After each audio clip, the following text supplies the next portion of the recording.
Bem,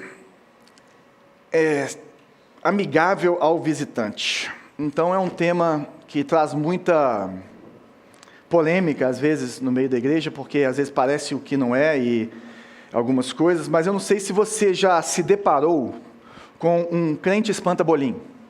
Não sei se você conhece um crente espanta-bolim, mas talvez você já se encontrou com algum e nunca deu esse nome para ele.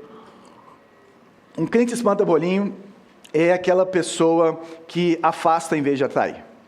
É aquela pessoa que é inconveniente a respeito da fé cristã. É aquela pessoa que acaba sendo chata, né? Acaba muitas vezes falando muito, vivendo pouco. É aquela pessoa que te dá raiva na vontade de ir para a igreja, e ela, quando ela te chama para ir para a igreja, fala assim: eu não vou porque você é chato demais. Você é tão chato, que na sua igreja eu não piso. Se eu for numa igreja, a que eu não vou é a sua, porque você é insuportável. E é interessante porque tem muito crente assim. E eu não sei se você já passou por essa experiência, né, de chegar num lugar novo. Às vezes é uma academia, às vezes é uma escola, às vezes é um grupo, sei lá, de alguma coisa, de tiro, sei lá, e você se sente perdido porque você não faz parte daquele meio, você não sabe o linguajar deles, a forma de vestir, a forma de se comportar, mas o problema é que as nossas igrejas, ou as igrejas de forma geral, elas acabam se comportando dessa forma, né? A igreja muitas vezes parece um lugar fechado, com códigos, né, na forma de falar, e até fala, né, negócio em nome de Jesus. E aí, uma vez um menino estava pedindo um refrigerante na cantina da igreja, e o pessoal tinha conta, porque era adolescente, aqueles negócios, antigamente tinha isso, né? Hoje em dia os me faz pix, dava cartão. Aí o cara falou assim, me dá uma coca, por favor. Ele falou assim, em nome de quem? Aí o menino era novo da igreja, ele, em nome de Jesus. Eu falei, não, filho, é do nome de quem que eu vou colocar aqui a conta, né? Ou senão o cara está visitando a igreja e fala assim, você pode procurar um diácono nosso. Aí o pessoal pensa assim, gente, diábolo, eu achei que igreja não mexia com diábolo. Então são linguajares assim, internos, que às vezes a pessoa, ela não entende, né? É o que nós chamamos de crentez, né? Então você chega e fala assim, eu te cumprimento com a paz do Senhor. Você fala assim, não sei nem que roupa que eu visto para responder isso aqui. É bem intencionado, mas é uma coisa muito interna. E a verdade é que a igreja tem essa tendência de se fechar em si mesmo. Então a rota ou a tendência natural do movimento dela é olhar para ela, é começar a cuidar dela mesma, a desenvolver sua própria linguagem e acabar, infelizmente, se fechando em si mesmo, esquecendo que muitas vezes nós temos visitantes. Muitas vezes nós temos pessoas que não entendem o nosso linguajar, que não conhecem o nosso livro sagrado, que a gente tem que se desdobrar para falar dele todo mês, todo ano, o ano inteiro, durante a vida inteira. Então, várias formas criativas de falar da mesma coisa, que é vivo, que é eficaz, que é maravilhoso, mas a gente esquece os de fora. Então, em relação ao nosso DNA, nós não podemos deixar com que essa tendência vire uma realidade dentro da nossa igreja. Então, a gente precisa saber que nós precisamos nos comunicarmos com os de dentro e de fora. Que nós precisamos de deixar que o Evangelho seja claro para essas pessoas, porque senão a igreja vira um clube exclusivo, ou um lugar de pessoas que se sentem separadas, né, à parte, e em vez de pessoas que conduzem outras pessoas para Jesus. Em vez de cumprir o chamado, né, Jesus antes de subir aos céus, ele falou assim, vocês vão fazer discípulos. E para fazer discípulos você tem que saber a linguagem do povo. Então é sobre isso que a gente quer falar, e a Bíblia deixa isso muito claro para a gente. Então eu quero começar de novo, né, se você tem caminhado com a gente nessas 4 semanas, voltando para o texto de 1 Pedro, que é o texto que a gente tem usado como base desde o começo, e lá no verso 5, que quase todas as semanas nós falamos dele, está escrito que vocês também são pedras vivas com as quais um templo espiritual é edificado. Além disso, são sacerdotes santos, por meio de Jesus, oferecem sacrifícios espirituais que agradam a Deus. Então, nós falamos bastante sobre isso. Os cristãos serem pedras vivas, que formam um templo espiritual, e também são sacerdotes santos. E o que isso quer dizer? E se você começar a estudar o que era o templo naquela época, o templo, de forma bem simples, ele era o lugar onde o céu e a terra encontravam. Então é o lugar onde a divindade, onde o Deus vivo se revelava ao povo e se manifestava em meio ao seu povo, né? É a convergência dos dois. do céu e da terra. É uma forma de você ver Deus, de você experimentar Deus. Todo o templo, toda a forma de sacrificar, todos os espaços do templo eram pensados nessa forma de como você poderia entrar na presença de Deus e ao temor que existia e a separação que existe, né, entre o homem e Deus, ou existia. Tá? Então, é esse lugar do templo, e o texto está falando que nós somos essas pedras vivas, que os cristãos são essas pessoas que geram um templo espiritual.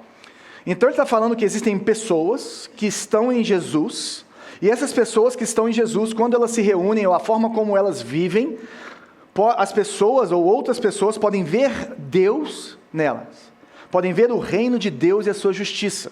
É como se você fosse a um templo, mas é um povo. É um povo que reflete Deus, onde eles encontram, essas pessoas as representam, elas ilustram Deus, né? Então, nós como igreja, nós somos a parte visível de um Deus invisível. Nós somos chamados por Deus para mostrar isso que é ser sacerdote. Sacerdote é a pessoa que media a presença de Deus com os homens. Então Jesus é o nosso sumo sacerdote, e se você está em Cristo, você não precisa de ninguém entre você e Deus. Mas se você ainda não encontrou Jesus, ou não foi encontrado por Jesus, você precisa de alguém para mediar essa situação com você. E a igreja, ou as pessoas da igreja, ou as pedras vivas, são essas pessoas que têm esse papel de mostrar Deus para a humanidade. E em Jesus elas fazem sacrifícios espirituais que agradam a Deus. Eu acho interessante ele colocar sacrifícios espirituais, ou seja, coisas que você faz com a sua vida, que você sacrifica de uma forma que agrade a Deus, porque tem coisas que às vezes a gente faz, pensando que está agradando a Deus, a gente não está agradando a Deus. Pensando que são feitos em Jesus, mas são feitos em nossa carne, em nossos desejos, em nossa própria religiosidade. E aí no verso 9, Pedro vai citar lá Êxodo, né? E fala: vocês, porém, são povo escolhido, reino de sacerdotes, nação santa, propriedade exclusiva de Deus. Assim vocês podem mostrar às pessoas como é admirável aquele que os chamou das trevas para a sua maravilhosa luz. Então aqui ele deixa mais claro ainda que nós somos responsáveis, que nós temos esse chamado, esse encargo de Deus de mostrar às pessoas o quê? Que Jesus é admirável, sublime, como nós cantamos agora, né? Glorioso. Então está nas nossas mãos mostrar que existe uma vida em trevas, mas que Jesus morreu na cruz para transportar, para nos levar, para nos chamar para a sua maravilhosa luz. Então que se você está, ou uma vida sem Deus, uma vida sem Jesus, é uma vida de trevas. E uma vida com Jesus é uma vida num lugar maravilhoso de luz. E o que então eu estou trazendo nesse primeiro momento para a gente, é que nós somos chamados para ser, não somos chamados para sermos barreiras, mas pontes para Deus.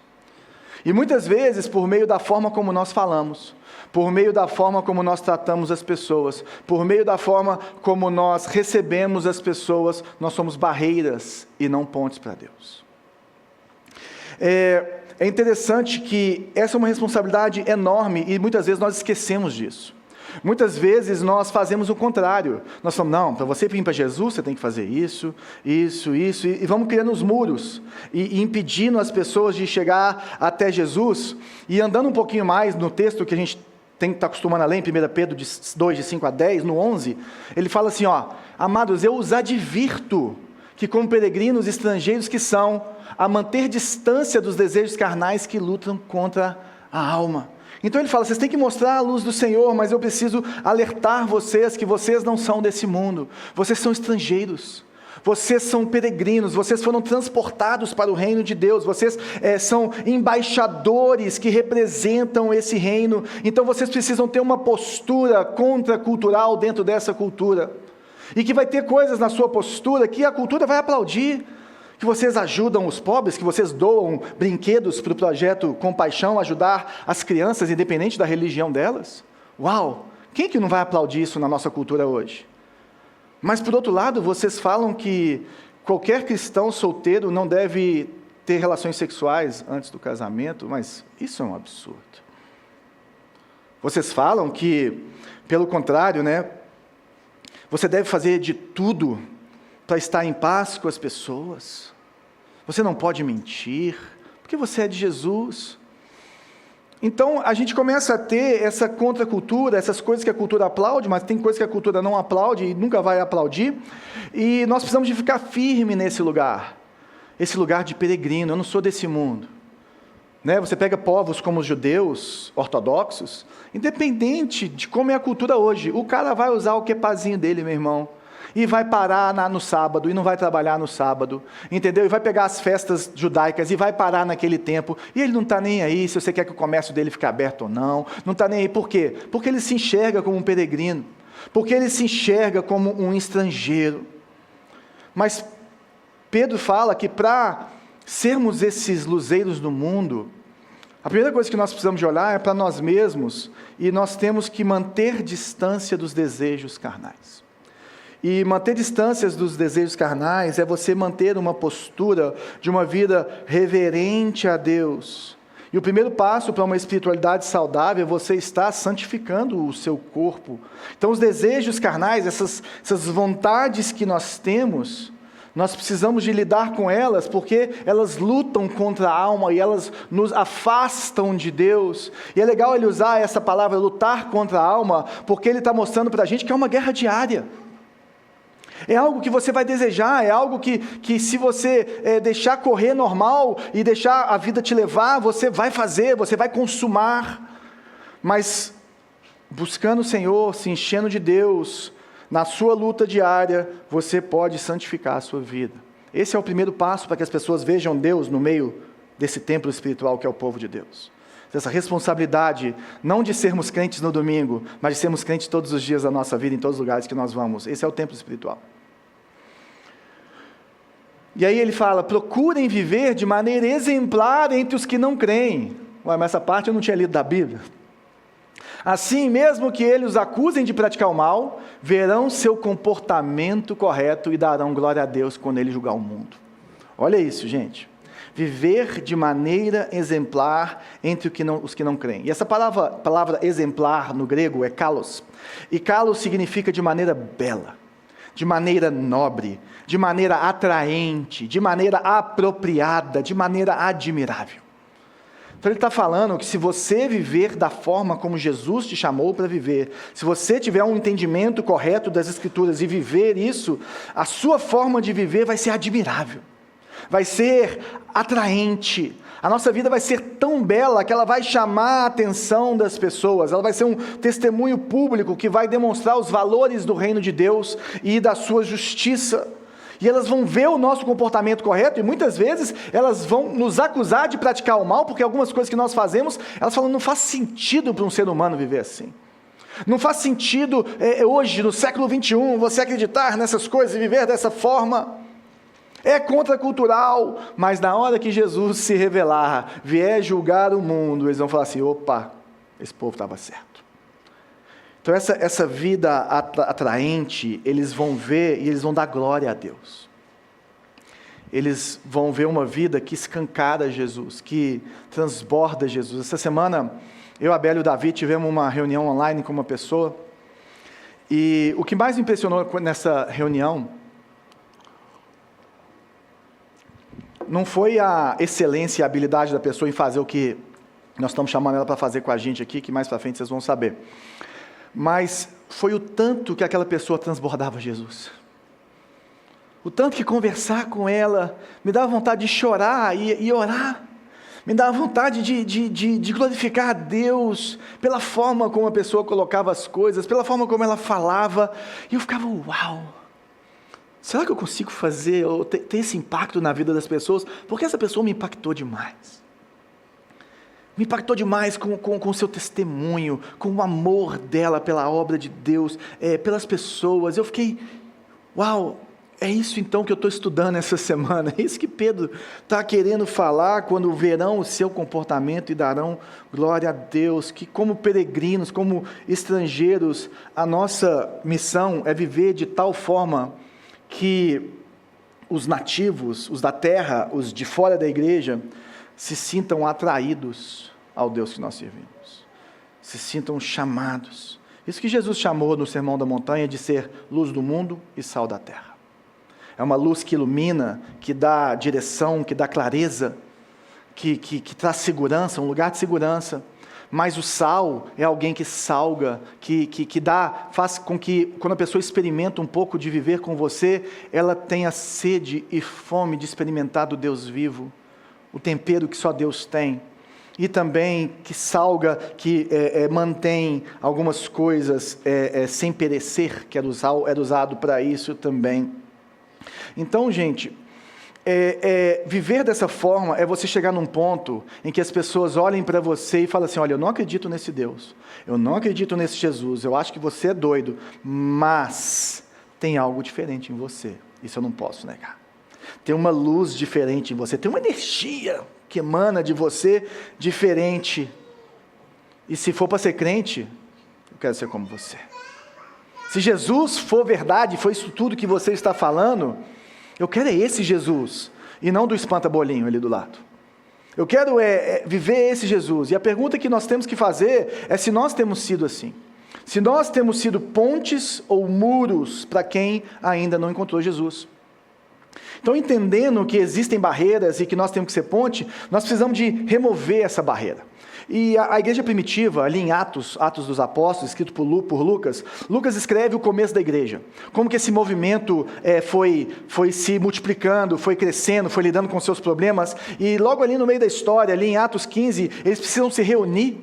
E eles são chamados para um concílio, que chamado de Concílio de Jerusalém, em que eles precisavam resolver uma questão muito séria, que estava se levantando, que se era ou não necessário que as pessoas que estavam se convertendo, que não eram judeus, se elas precisavam cumprir ou não a lei de Moisés.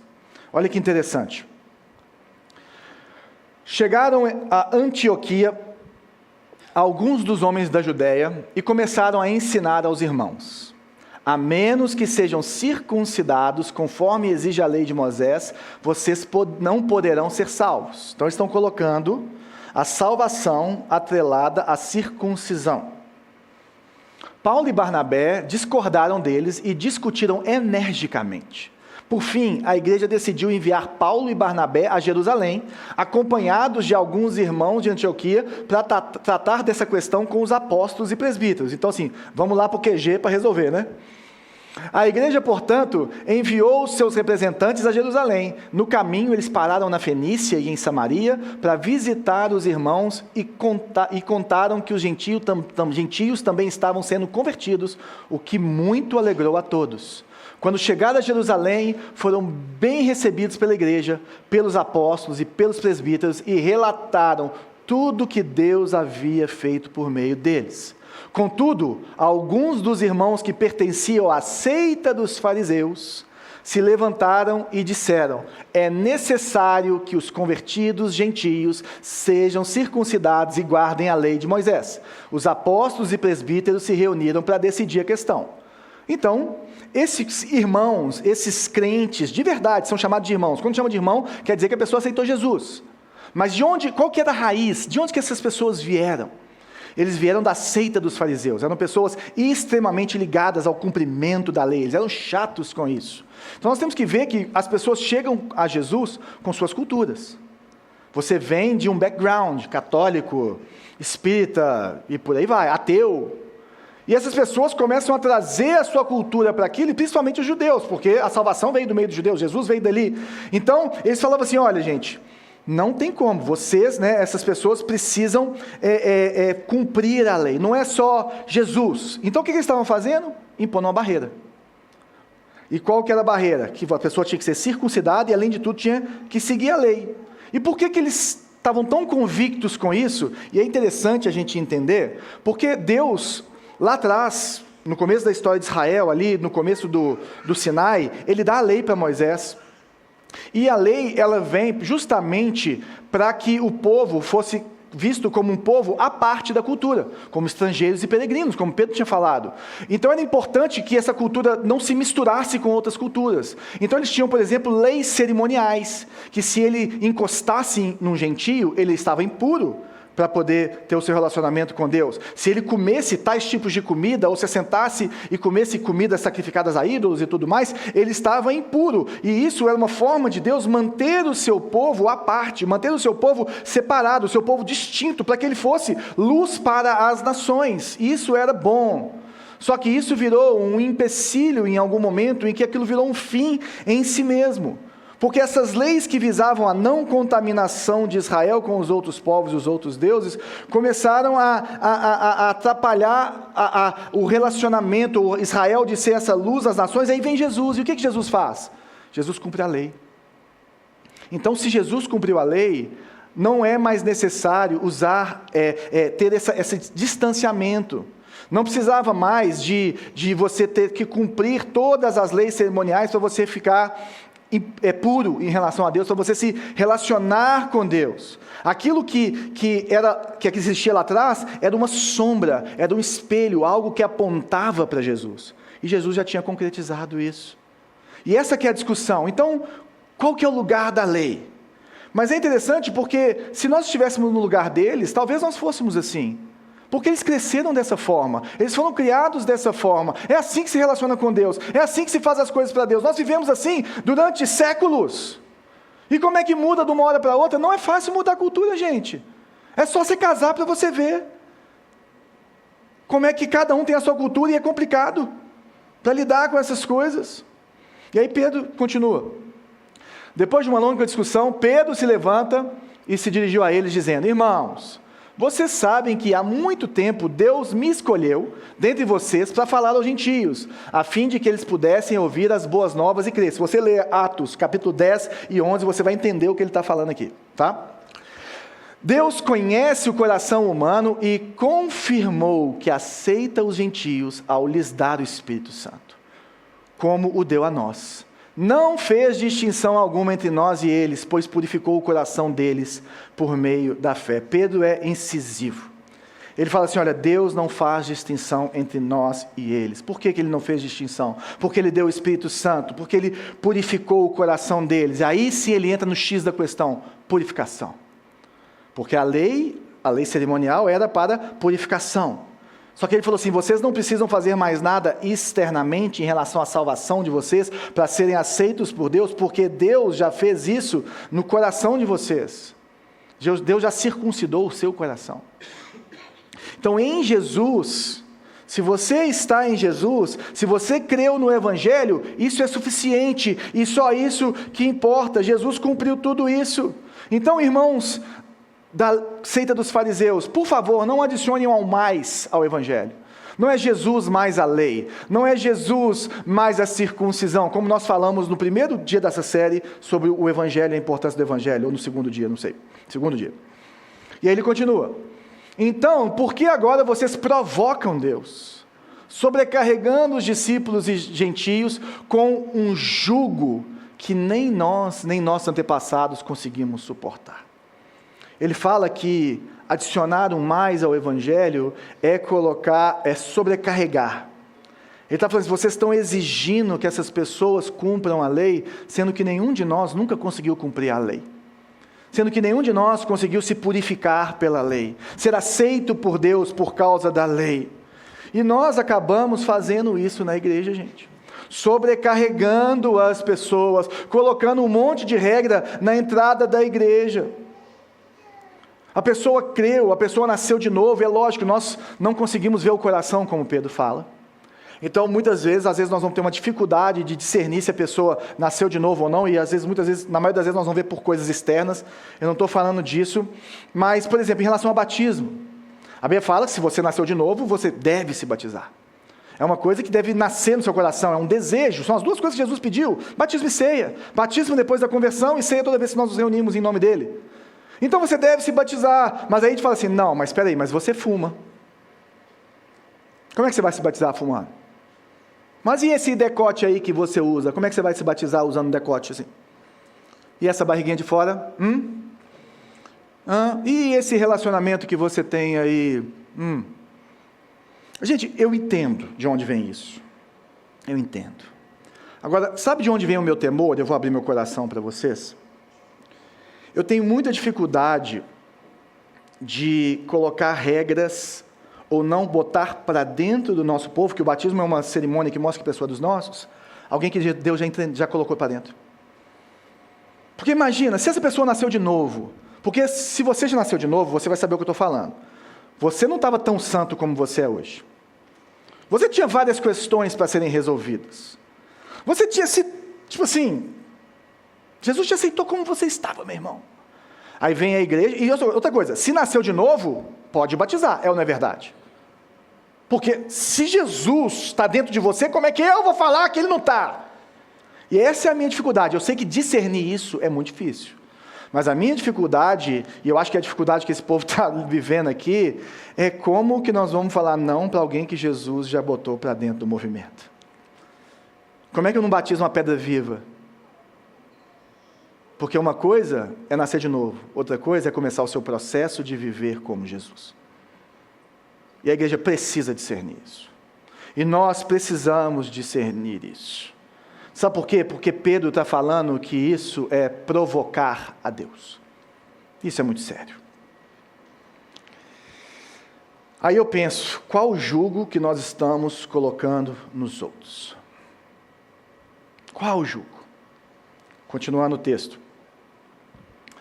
Cremos que todos, nós e eles, os judeus convertidos e os gentios convertidos, somos salvos da mesma forma, pela graça do Senhor Jesus. Todos ouviram em silêncio, enquanto Barnabé e Paulo lhes relatavam os sinais e maravilhas que Deus havia realizado por meio deles entre os gentios. Então Pedro falou assim, olha, Deus está mandando ver no meio dos gentios e vocês estão vacilando.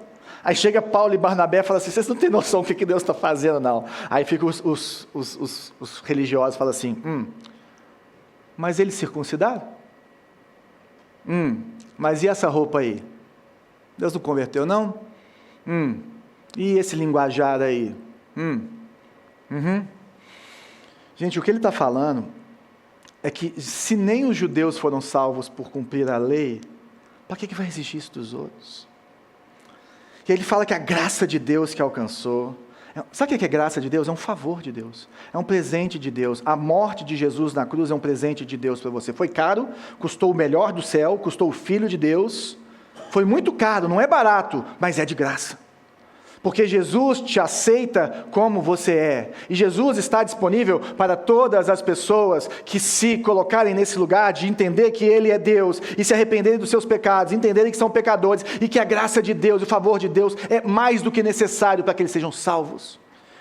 E é suficiente em relação à salvação. Continuando. Quando terminaram de falar, Tiago levantou e disse, então nós temos aqui, gente, só elite falando, né? Pedro, Paulo e agora Tiago. Não sei se você sabe, Tiago é aquele meio-irmão de Jesus, que é filho de José e Maria, que tem gente que fala que Maria não teve filho, mas ele é irmão de Jesus, filho de José e Maria, e ele não era um discípulo, ele converteu depois da ressurreição, né? Porque deve ser muito difícil você aceitar que seu irmão é Deus, e eu entendo ele, mas depois Jesus aparece para ele, 1 Coríntios capítulo 15, fala que Jesus aparece para ele, no verso 9, se não me engano, e aí ele fala assim, pronto, o cara ressuscitou e apareceu, agora já era, né? Eu enterrei o cara. E aí esse cara se converte e ele vira um dos principais líderes, ou o principal líder da igreja em Jerusalém. E ele tinha um status de apóstolo, mesmo não sendo apóstolo, porque os apóstolos eram os discípulos, mais Paulo. Ok? Então, ele fala, irmãos, ouçam-me. Pedro lhes falou sobre como Deus visitou primeiramente os gentios para separar dentre eles um povo para si. E está em pleno acordo com o que disseram os profetas, como está escrito. Então ele está ali no meio da igreja e fala assim, gente, vocês esqueceram da Bíblia, né? Lógico que a Bíblia para eles era ali a lei dos judeus e dos profetas, né? E aí ele fala assim, deixa eu lembrar vocês do que está escrito. Depois disso, voltarei e restaurarei a tenda caída de Davi. Reconstruirei suas ruínas e restaurarei para que o restante da humanidade busque o Senhor, incluindo os gentios, todos os que chamei para serem meus. O Senhor falou, aquele que tornou essas coisas conhecidas desde a eternidade. Ele falou assim, gente, se vocês olharem com um pouquinho mais de cuidado para o Antigo Testamento, vocês vão ver que vocês foram chamados para ser ponte e não muro. Vocês vão ver que as Escrituras apontam para Jesus. Então, eu acho que vocês precisam entender que Israel devia ser uma luz para as nações e não uma barreira para que as pessoas chegassem a Deus. E aí continua. Portanto, considero que não devemos criar dificuldades para os gentios que se convertem a Deus. Esse é o ponto principal de hoje.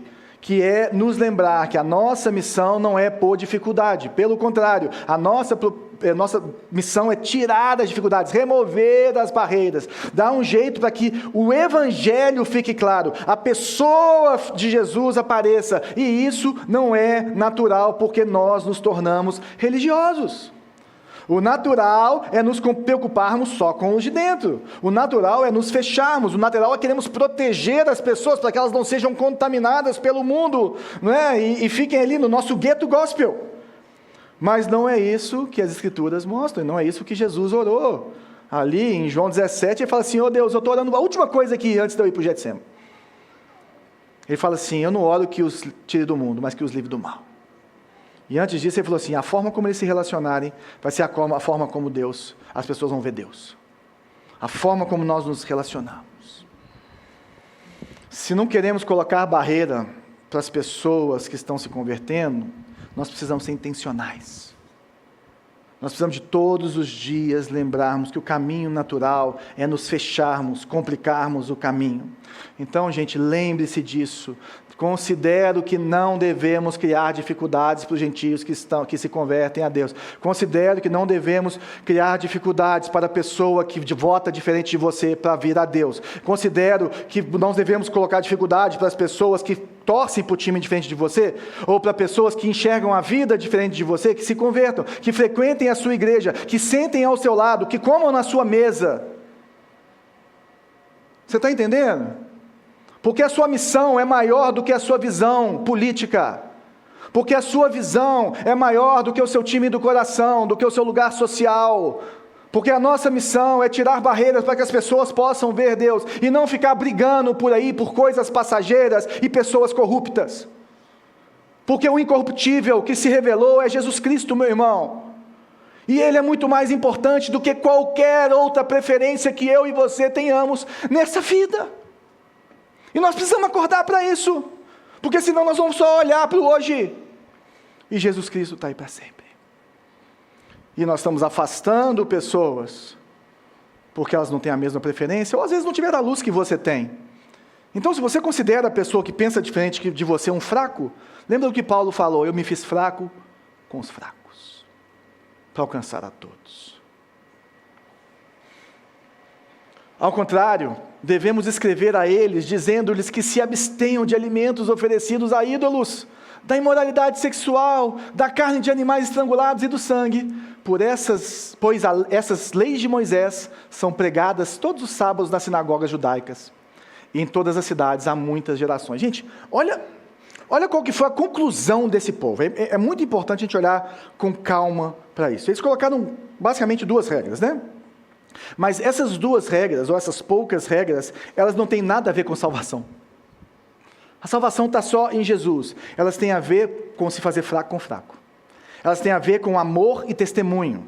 Ele está falando assim: olha, já que tem judeus que precisam ser alcançados, e esses caras todos os sábados se sentam nas sinagogas, escutam a lei e veem que a lei é muito importante. Então, pelo amor de Deus, você não tem nada a ver com a lei, você é gentio, tá? E se você é judeu e se converteu, você pode comer o que você quiser, você pode fazer o que você quiser, mas em amor a eles, em amor ao seu testemunho, em amor ao que está de fora, em amor pela visão maior do que você mesmo, pelo amor de Deus, não comam carne de animais estrangulados e do sangue, e nem alimentos oferecidos a ídolos, porque isso traz ojeriza para eles e vai afastar eles do Senhor Jesus.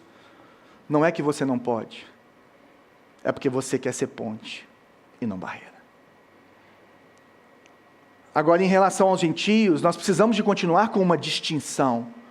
E nessa distinção, então, por favor, cuidado com a porneia, cuidado com a imoralidade sexual.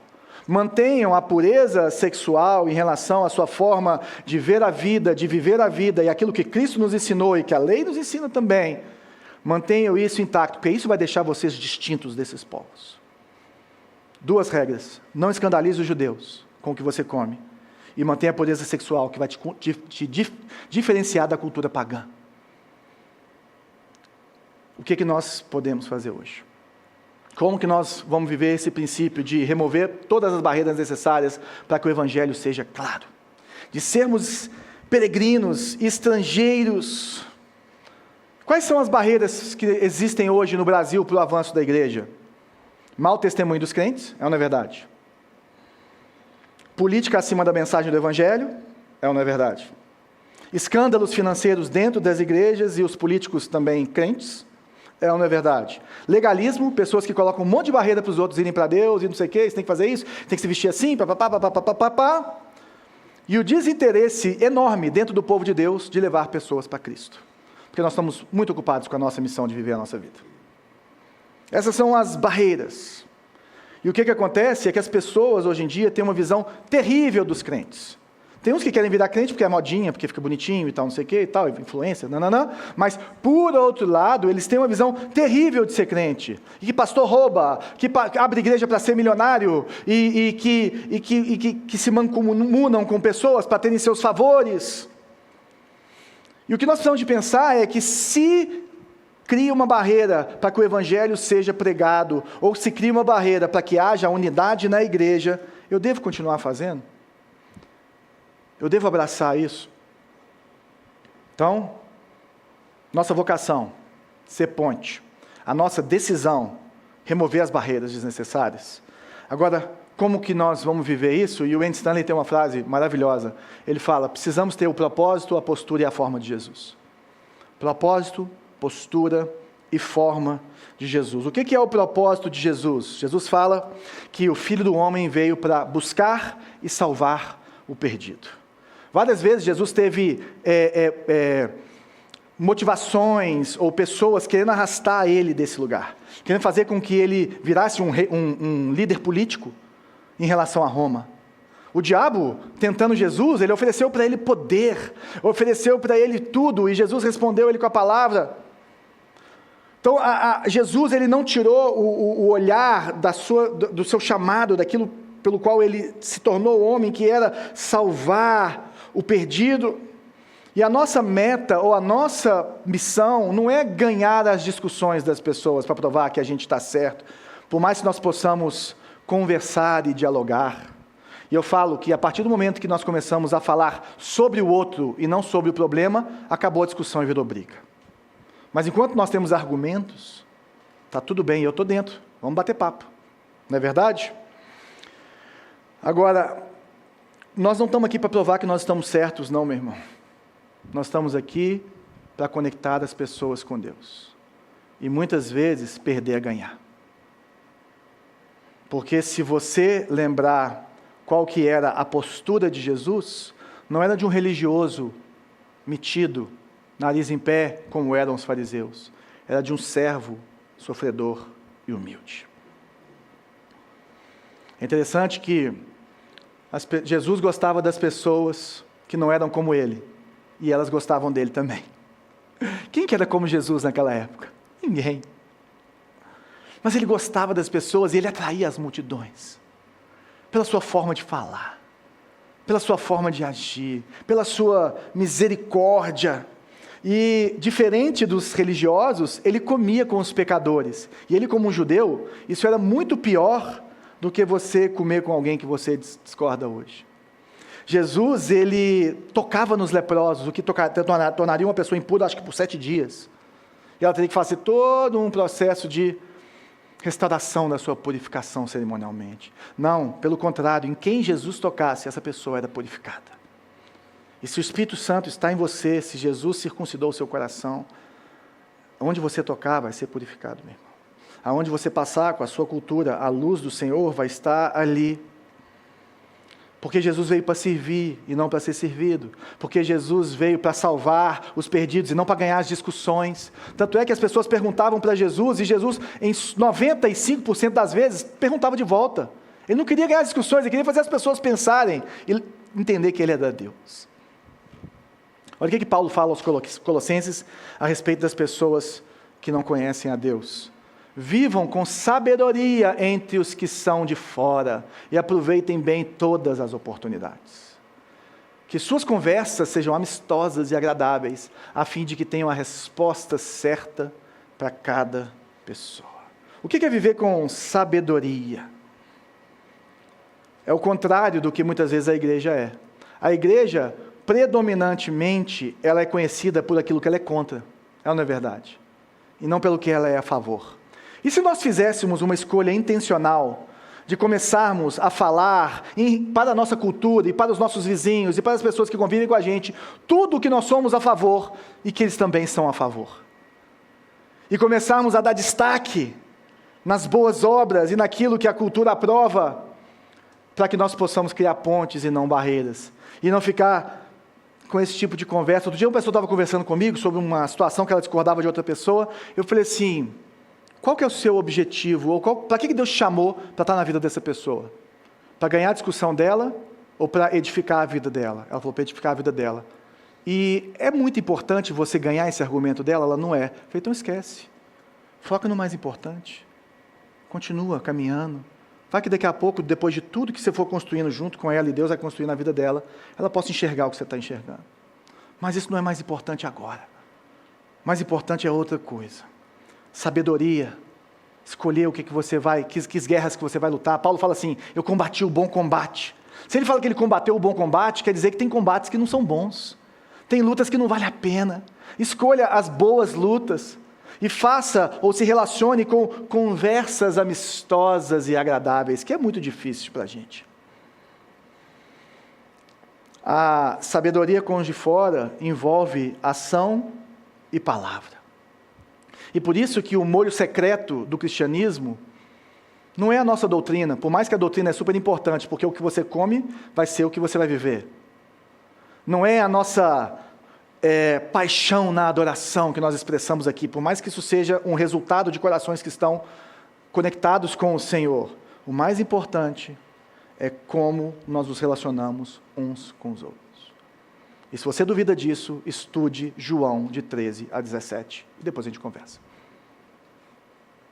O mais importante, ou a nossa doutrina e a nossa adoração, ela se expressa no dia a dia com uma forma doce de viver, com a postura de Jesus, com a forma de Jesus, com o molho secreto de Jesus. É interessante que essa forma de Jesus, né, ela é íntegra. Jesus, ele era ele mesmo. E muitas vezes nós somos hipócritas, porque nós pedimos para as pessoas cumprirem coisas que nem a gente cumpre, né? Que é o que esse pessoal estava fazendo. E a gente tem uma tendência muito doida de julgar os de fora e aliviar os de dentro. Então a nossa régua com quem está chegando é muito mais alta do que com aquelas pessoas que convivem com a gente, que a gente ama e que a gente tem medo de confrontar. Mas aconteceu isso na igreja primitiva também. Em 1 Coríntios, no capítulo 5, existe uma treta enorme, que existia um cara que estava se relacionando sexualmente ou vivendo com a sua madrasta. E Paulo fica muito bravo com isso, porque a igreja de Corinto estava, fingindo que não existia, tapando seus olhos. E olha o que ele fala: não cabe a mim julgar os de fora, mas certamente cabe a você julgar os de dentro. Deus julgará os de fora, portanto, eliminem o mal do meio de vocês. O que Paulo está falando é o seguinte: se vocês chamam a atenção desse cara e ele não mudar, vocês devem tirar ele da igreja, porque ele precisa conviver fora da igreja para entender que dentro da igreja você tem proteção, você tem bênçãos, você tem um cuidado, uma cobertura em Deus por essas pessoas que te amam. E aí, se ele for para lá, pode ser que ele desperte disso. E é exatamente isso que acontece, porque muitos dos estudiosos da Bíblia entendem que em 2 Coríntios, que é uma carta depois dessa, quando ele fala de um cara que voltou, é esse cara que foi expulso. E ele volta arrependido. E ele caiu em si. Mas o ponto nosso aqui é que nós queremos que quem não acredita na Bíblia viva de acordo com a Bíblia, e isso não faz sentido. Como é que você vai pedir para não crentes agirem como crentes? Ele está falando assim: não imponham o jeito evangélico de viver em pessoas que não nasceram de novo. Porque a gente começa com: você tem que, você não pode isso. Aí a pessoa podia virar para a gente e falar assim: mas eu não acredito no que você está falando. Se a Bíblia não é autoridade sobre a minha vida, para que eu tenho que viver de acordo com a Bíblia? Nós sabemos por quê, porque é maravilhoso. Mas se você não estiver em Jesus, você é apenas um religioso, meu irmão. O Evangelho tem que entrar primeiro. E o que Paulo está falando é que os crentes não têm direito de julgar os de fora. Quem julga os de fora é Deus. Nós temos que julgar. Tem gente que fala assim: nossa, mas você não pode julgar. Está aqui, ó. Quem é crente, quem é de dentro, sim, nós vamos cobrar postura, nós vamos cobrar crescimento, nós vamos cobrar santificação, nós não vamos aliviar, não, nós vamos fazer com amor, com graça, mas os de fora, meu irmão, nós vamos aliviar os de fora. Isso que nós falamos sobre evangelização e discipulado. O discipulado, que é como Jesus vive, ou como o cristão vive, é depois de você entender que Jesus é rei da sua vida. É depois da pessoa ser maravilhada por esse Jesus. É esse contraste enorme que existe entre os religiosos, que são duros com todo mundo, que se acham melhores do que os outros, que falam que os pecadores são menores, e esse servo, e esse Jesus, que é incrivelmente gracioso com os pecadores. Gente, Jesus, quando ele falava com os religiosos, ele era duro com eles. Pode olhar. Agora, quando ele fala com a multidão, quando ele fala com os gentios, quando ele fala com as outras pessoas, ele era gracioso. Ele se comunicava com o linguajar deles, ele usava parábolas que eles precisavam de entender. E depois em Paulo, se você começar a estudar a vida de Paulo, Paulo chegava numa cidade e ia para a sinagoga. E o que ele fazia na sinagoga? Ele queria mostrar que Jesus é Deus por meio das Escrituras. E o que ele usava? As Escrituras, para poder provar para as pessoas que toda a Escritura aponta para Jesus.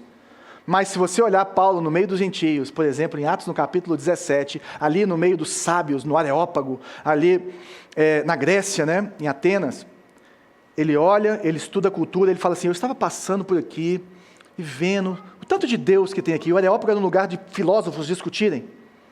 E eu estava olhando, e aqui tem uma escritura para um Deus desconhecido, e eu quero falar para vocês quem é esse Deus desconhecido. E se você olhar, ele não cita uma vírgula das Escrituras para pregar o Evangelho. Porque ele falou dentro da cultura deles. E pelo contrário, Paulo cita 2 citações de filósofos da época para falar quem Deus é. Por exemplo, pois nele vivemos, movemos e existimos. Isso hoje é uma citação da Bíblia, mas na época era de um filósofo pagão. E ele não usa uma vírgula. E normalmente ele usava a criação. A beleza da criação, a causa e efeito das coisas que existem, para mostrar o Evangelho de Jesus Cristo, e porque nós precisamos ser tão quadrados, e não falarmos a língua que a pessoa precisa ouvir. Quando eu vou conversar com a minha esposa, eu falo de uma forma. Quando eu vou conversar com uma pessoa que é amiga minha, eu falo de outra forma. Quando eu vou falar com cada um dos meus 3 filhos, eu abordo de uma forma, porque cada um é sensível de uma forma. E o fim da história é que eu quero é que as pessoas me entendam. E o que nós queremos é que as pessoas conheçam Jesus. Então, como igreja, quais dificuldades que nós, como Luzeiro, temos colocado hoje? Porque nós queremos que a Luzeiro seja muito intencional em não colocar dificuldades para as pessoas que estão se convertendo, para pessoas que querem entender o que é o Evangelho. E é por isso que nós usamos linguagem acessível nos cultos e nas redes sociais. Por isso que a gente não usa o crentez, não que o crentez seja errado, mas nós queremos intencionalmente falar com os de dentro e falar com os de fora nos cultos. Nós queremos fazer o que o Timothy Keller sempre falava, evangelizar enquanto discipulamos e discipular enquanto evangelizamos. Nós queremos trazer o Evangelho de uma forma prática e dentro da realidade da pessoa. Isso não tem nada a ver com o Seeker Sensitive, se você é uma pessoa que entende os movimentos da igreja moderna. O Seeker Sensitive é um movimento que aconteceu nos anos 90, 80, nos Estados Unidos, em que as pessoas aliviavam o Evangelho para que as pessoas voltassem na igreja. Nós não fazemos isso. Nós não diminuímos o Evangelho. Mas a única coisa que nós queremos que te incomode e que incomode qualquer visitante aqui é o Evangelho. Porque ele é o poder de Deus para a salvação de todos os homens. Nós criamos ambientes seguros, e esse ambiente seguro significa relacionamentos onde as pessoas podem perguntar perguntas difíceis. Nós queremos que todo membro da Luzeiro fique de boa com alguém e falar com ele assim, mas Deus não existe. Mas eu não acredito que Jesus existiu. Mas eu tenho dúvidas sobre isso. E nós queremos que a nossa igreja e os nossos membros sejam pessoas que têm um bom testemunho, que têm boas respostas e que aceitam pensamentos distintos e diferentes. Porque o nosso fim não é ganhar as discussões, é mostrar Jesus. E para isso nós temos que estourar a bolha. E entender que muitas vezes o que as pessoas mais precisam é ser ouvidas, é ser entendidas. E que elas precisam pertencer antes de crer. Existem pessoas que caminharam conosco 1, 2, 3 anos na nossa igreja, sem saber se Jesus era Deus ou não, sem saber se Jesus era tudo que é para nós mesmos, mas nós deixamos a pessoa estar no nosso meio, convivendo com a gente, porque nós entendemos que as pessoas podem pertencer antes de crer, e em algum momento, convivendo com a gente, porque a fé vem pelo ouvir e ouvir a palavra de Deus, Jesus vai entrar, e vai fazer aquilo que eu não consigo fazer, que você não consegue fazer, que só o Espírito Santo de Deus consegue fazer, que é convencer do pecado, da justiça e do juízo. E nós oramos, meu irmão. Nós oramos, e nós vamos orar hoje à noite, para que mais e mais pessoas sejam atraídos para cá. Para que mais e mais pessoas, como elas estiverem, cheguem aqui, se sintam acolhidas e escutem o Evangelho, sejam tocadas por Deus. Uma pergunta que vira e mexe eu faço para as pessoas que vêm aqui, eu falo assim, tem alguma coisa que te impede de trazer um amigo seu ateu aqui na igreja? Tem alguma coisa que te impede de trazer uma pessoa que está a fim de conhecer um pouquinho mais do Evangelho aqui na nossa igreja? Que se tem alguma coisa que não seja o Evangelho, a pregação do Evangelho, a verdade de Deus, eu quero saber como que a gente pode resolver isso. Eu quero. Lembre-se, a nossa vocação, ser ponte, a nossa decisão intencional, remover barreiras, e a nossa prática, viver como Jesus. Se você não é cristão e está aqui hoje, você é muito bem-vindo. Você é bem-vindo para voltar, você é bem-vindo para ter dúvidas, e o que eu queria te falar é que você não precisa de mudar tudo na sua vida para que Jesus comece uma vida na sua vida, para que Jesus comece uma história com você, porque Jesus não exige isso de você. Ele quer te receber como você está, e a partir daí, Ele quer te transformar. E o que eu te desafio a fazer hoje é uma oração simples. Falar assim, você e Jesus, Jesus, eu quero te conhecer de verdade, se revele a mim. Faça essa oração, e eu tenho certeza que Ele vai responder. E eu oro para que a Luzeiro seja esse lugar seguro, onde você pode explorar a sua fé desde o começo, ou tentar descobrir que fé é essa, onde você possa fazer perguntas difíceis para a gente, mas onde você possa encontrar Jesus. As portas estão abertas dessa igreja para qualquer pessoa sem pré-requisito. E é assim que vai continuar. Agora, se você é um seguidor de Jesus, quais barreiras você tem erguido sem perceber? O que o Espírito Santo falou com você nessa manhã? Será que você está esperando que as pessoas vivam do jeito que você acha que elas devem viver antes de acolher ela? Será que você tem um preconceito sobre tais grupos? Será que você, às vezes, está se relacionando tanto com os de dentro que você perdeu a sensibilidade de conviver com pessoas que não creem em Deus? E de forma prática, eu queria que você escolhesse uma pessoa não cristã, você e eu, escolhermos uma pessoa não cristã que nós conhecemos e começarmos a ser intencionais com elas para removermos barreiras, orando por ela, chegando em direção a elas, chamando para tomar um café, fazendo uma ligação, mandando um WhatsApp e escutando sem julgamento. E não é para você pregar de primeira, tomara que Deus que te dê esse espaço, mas é para você amar essa pessoa. É para você ser como Jesus, é para você ser ponte com essa pessoa. Porque a visão da Luzeiro é uma igreja que os de dentro e de fora vão participar. Nós falamos isso e repetimos isso exaustivamente aqui, porque essa é a nossa cultura. É isso que nós entendemos, ou para isso que nós entendemos que Deus nos chamou. Nós queremos que quando alguém chegar aqui, não sinta essas barreiras necessárias, mas encontre um povo que reflete Jesus. Que essas pessoas se sintam em casa, mesmo não sendo ou não compartilhando de muitas coisas que nós comungamos. Mesmo que ainda não tenham entregado as suas vidas a Jesus. E nós fazemos isso porque foi exatamente o que Jesus fez por nós. Exatamente isso. E Ele removeu a maior das barreiras, o pecado que nos separava de Deus. Olha como é que Pedro, no capítulo 2, eu vou ler e nós vamos orar e passar a ceia. Olha o que Pedro fala. Porque Deus os chamou para fazerem o bem, mesmo que isso resulte em sofrimento, pois Cristo sofreu por vocês. Sofrimento quer dizer você estar num lugar que não é confortável para você. É um sacrifício, porque Jesus é maior do que o que você pensa. Ele é seu exemplo, sigam seus passos. Ele nunca pecou, nem enganou ninguém, ele não revidou quando foi insultado, nem ameaçou se vingar quando sofreu, mas deixou o seu caso nas mãos de Deus, que sempre julga com justiça. Lembra julgar os de fora, que Deus julga? Ele mesmo carregou o nosso pecado em seu corpo na cruz, a fim de que morrêssemos para o pecado e vivêssemos para a justiça. Por suas feridas somos curados. Vocês eram como ovelhas desgarradas, mas agora voltaram para o pastor, o guardião da sua alma. Se Jesus removeu essas barreiras por nós, agora nós vamos remover essas barreiras para os outros, porque o nosso chamado é ir fazer discípulos. Vamos orar? Jesus, obrigado pela sua palavra. Obrigado pelo que o Senhor fez na cruz, por cada um de nós, removendo a barreira que existia entre nós e Deus, o véu que separava. E só o Senhor pode fazer isso, porque só o Senhor não teve pecado, só o Senhor que foi como uma ovelha ao abatedouro, calado, e deu a sua vida por nós. E agora, porque nós somos amados como o Senhor nos ama, porque nós somos aceitos pelo Senhor, porque nós somos feitos filhos, nós vamos amar como o Senhor amou.